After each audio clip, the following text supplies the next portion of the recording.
Okay, good morning, everyone. I think we have a few minutes here. First of all, let me say a big thank you to the faculty team of LBS and LBS in general for allowing Cowrywise to be used as a case study. I think it's an important step that we believe should be emulated by the academic world generally, especially in Nigeria, which is the connection between business world and the academic world. We believe that connection should be stronger than it is currently, and this sets that threshold for us to get to. So I'll start with a brief story of how Cowrywise started and how it's related to this case study. I think the first thing, which is probably the most interesting part to me, is that Cowrywise is 100% local company, 100% built by Nigerians. And I think this is a big source of pride for us as a continent, as a country as well, that we have Nigerians who are talented enough to build something as amazing as Cowrywise product. And I'm saying that with all sense of humility, not just because I'm the CEO and co-founder of Cowrywise, but when I use the products, I feel some sense of happiness. And I'm sure a couple of our customers have the same feeling. So Nigerians are talented, we are competent, we can do it, we can build globally competitive products. So Cowrywise is built by the ambitious Nigerians who are extremely ambitious to build product that can stand the test of time.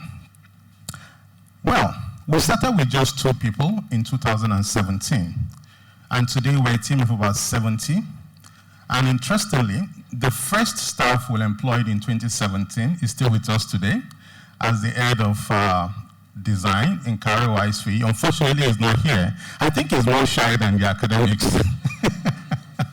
You hardly know him, but to be honest, if we're looking at the top 5 designers in Nigeria, I have no doubt that he'll be in the top 5. He's that talented. And he joined us while he was in 3rd level in University of Lagos. And this is just to show that beyond professionals that are in Nigeria, Nigerian students are also extremely talented. He joined us as 3rd level student, and he did amazing things that we couldn't forget. We had to retain him. We have to offer him, well, I wouldn't say we employed him, even though we're paying him just 50,000 naira to keep body and souls together. But he took the job as a challenge, as a life challenge that has extremely changed the way Cowrywise is today. One key thing Cowrywise is known for is his design. And that design has its foundation in who he is as a person. And to that, we say thank you to him, even though he's not here. He's somewhere, maybe looking at his laptop. The second person we employ is sitting right here, Eno. Yeah, that's quite an emotional thing. Eno currently leads our customer support team. She's a CX manager in Cowrywise. She joined us in 2018. I remember vividly, she was the first person we employed to handle our customer support team. Before then, I was the one in charge. Even the customers wouldn't know that I was the one calling them. They thought we had a customer support team that was as large as that of GTV, but I was the only one behind that. So today, she leads one of the biggest teams in Cowrywise, and to that, I say thank you as well, Eno. This is a reflection of the work you guys have done, and we're extremely proud of you. But of course, I can't continue to list these members of the team. Currently, we're a team made up of different professionals, from legal to engineering to finance professional. But before I leave this slide, there is one important thing I need to mention. Even though we pride ourselves as an asset management company, I think we're doing asset management in a completely different way. If you look at the traditional asset manager in Nigeria today, especially those that are licensed by the Securities and Exchange Commission, you find predominance of finance people, finance analysts, investment analysts, portfolio managers. But I think the opposite is Cowrywise. We have more engineers than finance people. We have more non-finance people than finance people, which is more or less like we're taking finance, our investment management, we're turning it on its head. But there is a catch to that. Even though we have significant number of non-finance people, more than half of these people have actually taken or are taking the CFA Investment Foundation program. So the implication is that we're bringing engineers and we are embedding investment knowledge in them. We're inculcating investment knowledge in them, which makes them better engineers than an average engineer will be. So there is a place for talent development. There's a place for competence development. and there is a place for local talent that can be refined to meet global standard. So this is probably the most important slide for me, but let's see if others will. Oh, okay.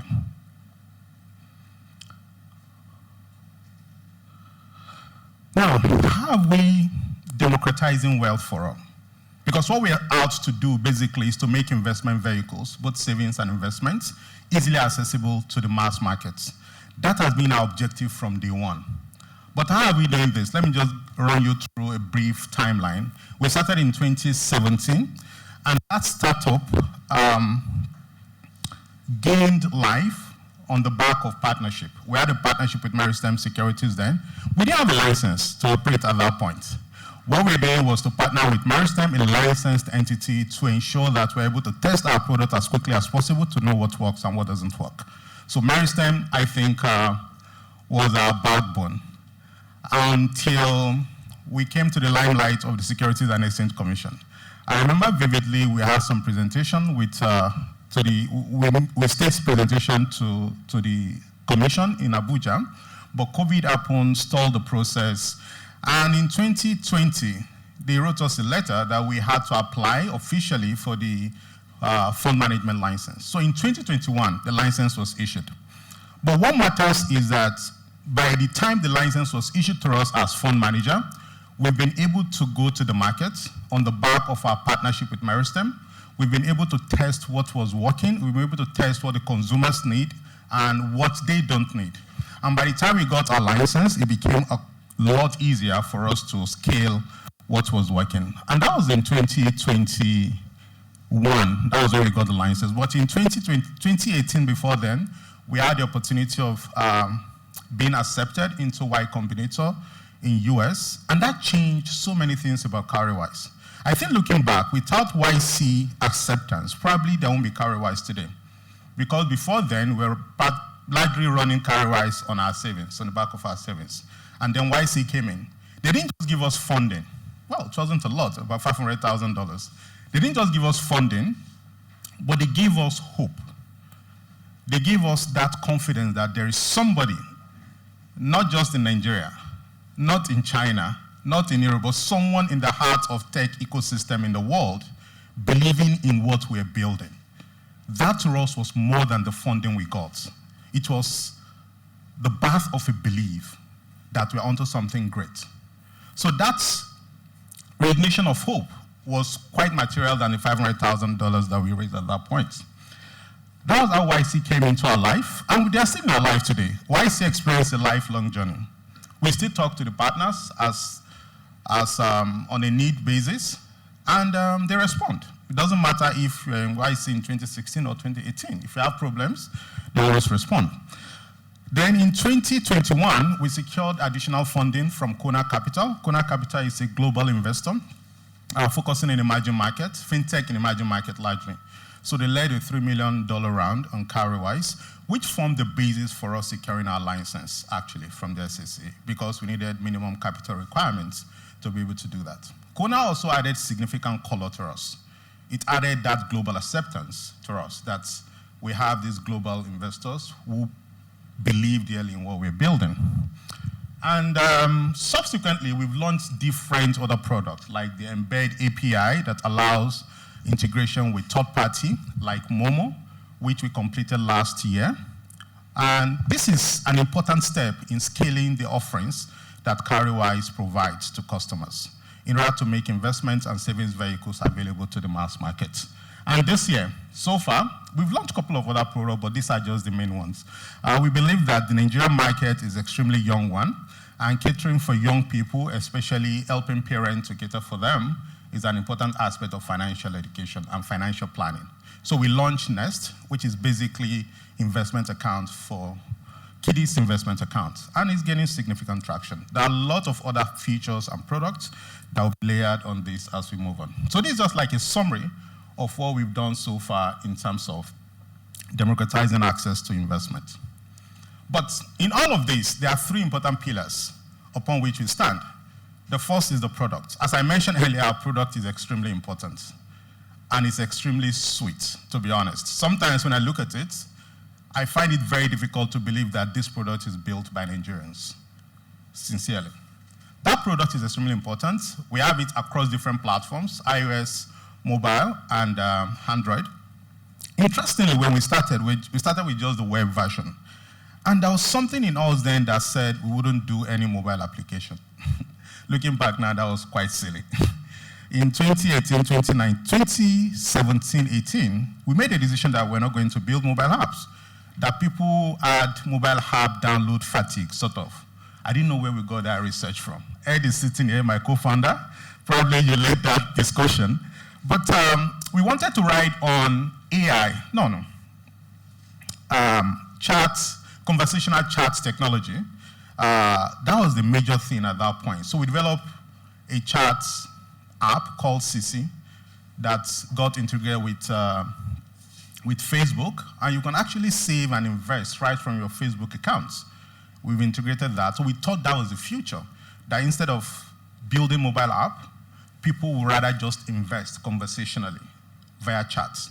And we built that not until Facebook pulled the rug and CC died, unfortunately.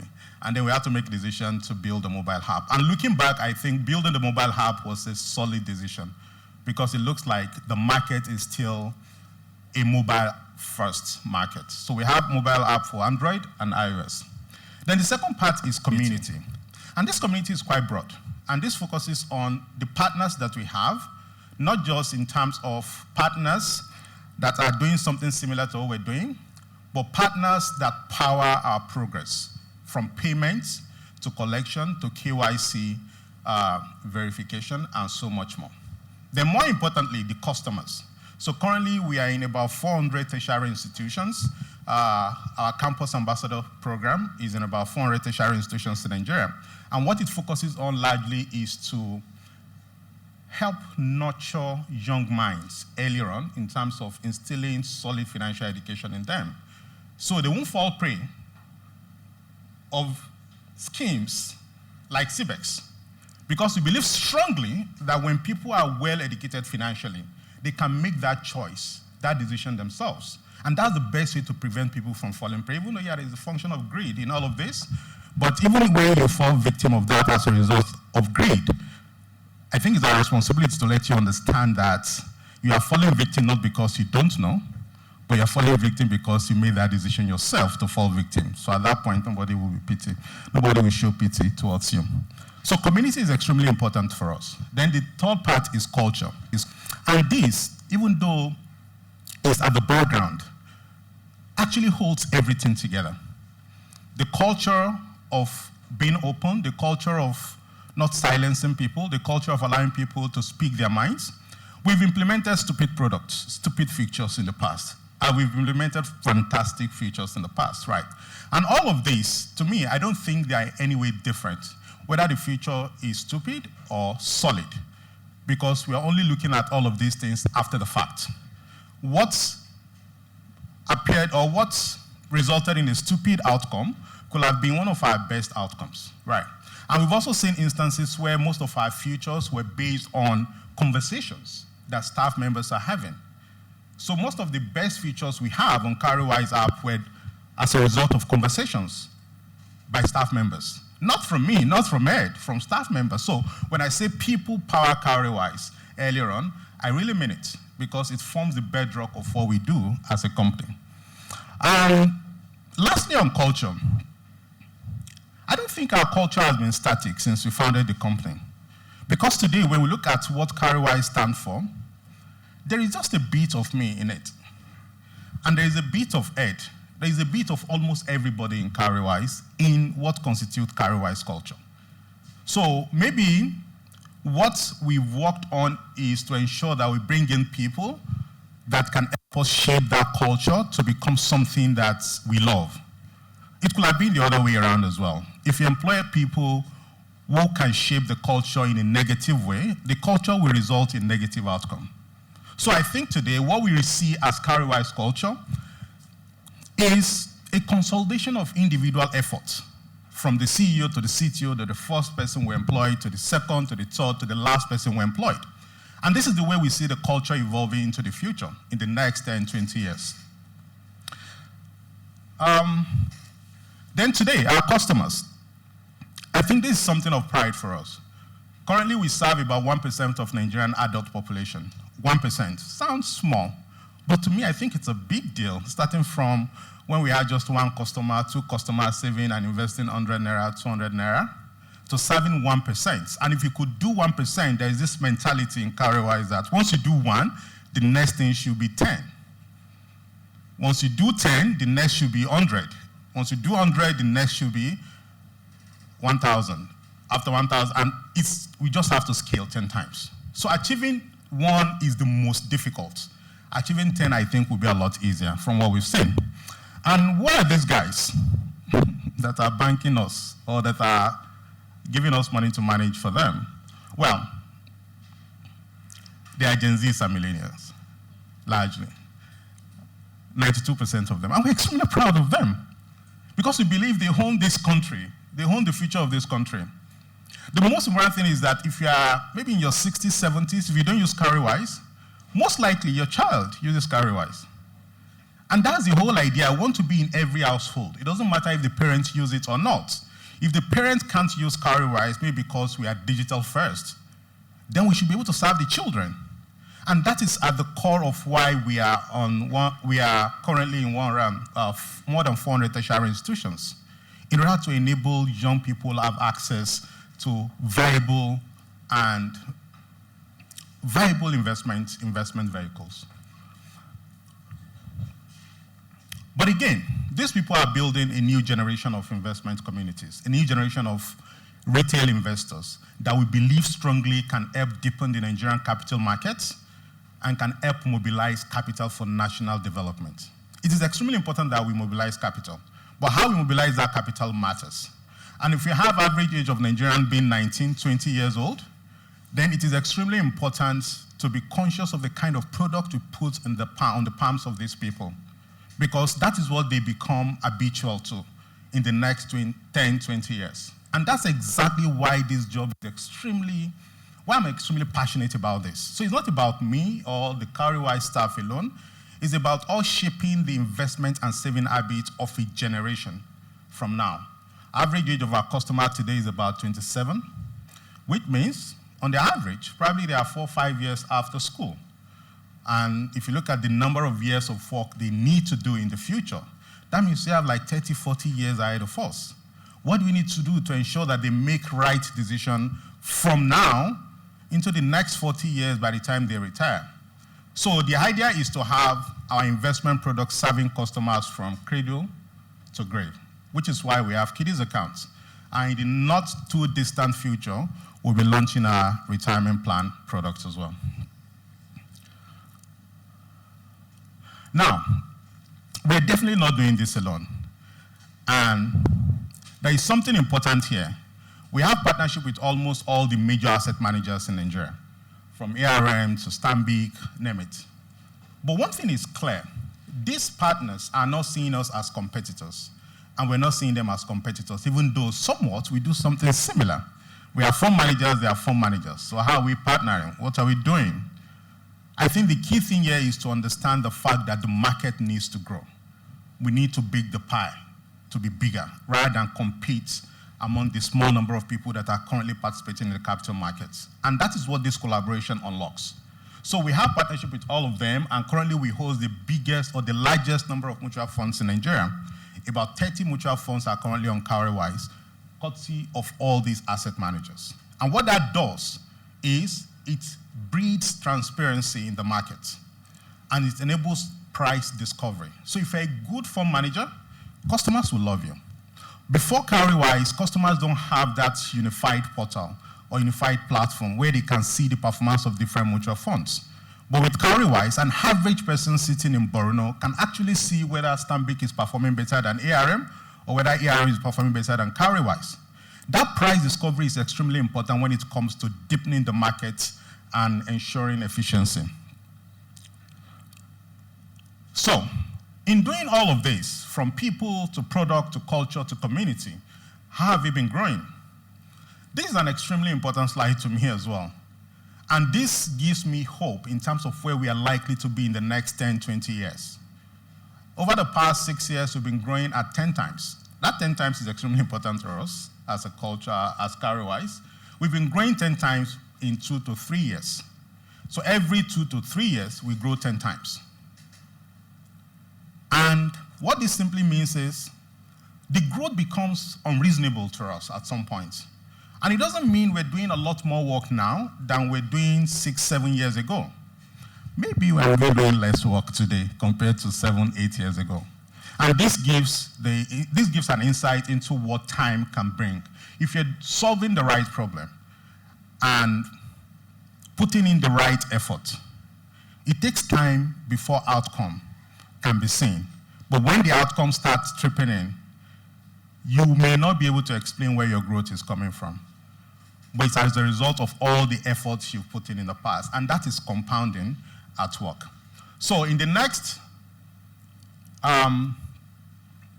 6 years, what this one simply means is if everything goes as planned, we're likely to grow 100 times. Sounds unbelievable, to be honest. But 7 years ago, I would have doubted that we'll be where we are today as a company. But it happened anyway. So we're looking into the next 10 years, into the next 6 years, as a possible time span for us to grow 100 times. Now, I think this is at the heart of this case study. We try to do marketing differently. I think 2024 was the first time we did out-of-home marketing since we started Cowrywise. And the marketing was this billboard. It was on Allen Avenue. And the only thing we put there was just Cowrywise.com. It was met with mixed feelings, mixed reactions. Even though it was meant to be an out-of-home marketing, the online engagement it generated actually gave us an ROI that is materially more than we had ever dreamt of. So it created conversation, it generated conversation, people were writing blog posts about it. And the argument was very simple, that this is nonsense. That it doesn't tell potential customers what we do. That why don't you have plan, save, invest your money, earn return, something, different opinions, all takes and all. By the end of the day, they distributed this Cowrywise.com to where we never imagined it would get to. So the outcome was achieved. In fact, there was the post that started it had more than 1 million impressions.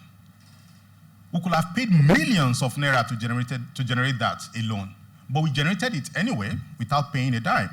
And I think the guy that introduced that initiated the discussion was part of the case study as well. He's a friend of the house, and he did it innocently. He is a marketing and design expert, and he saw it, he felt, okay, this is an interesting marketing concept that he hasn't seen something like that before. But Nigerians, we are very passionate about topics like this, and it generated a significant online traction. Even saying that, we repeated it. We repeated it, and we repeated it, knowing fully well that we've discovered what works. And that is one important thing about marketing. I'm not sure if we continue to do this, it will work anymore, which is why we need to continuously understand that marketing efforts or marketing initiatives, as we rightly said in the case study, they all have shelf life. You must understand which marketing tactics works at any point in time. What works 3, 4, 5 years ago might not work today.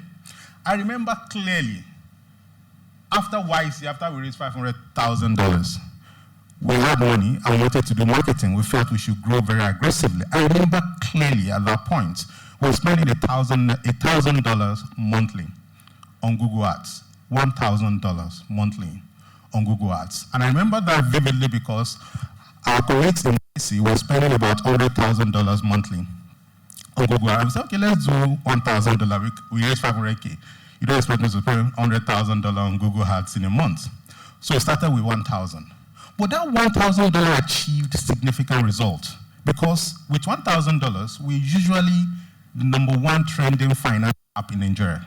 In 2018, #1 finance trending app in Nigeria. If you spend $100,000 today, you'll be nowhere.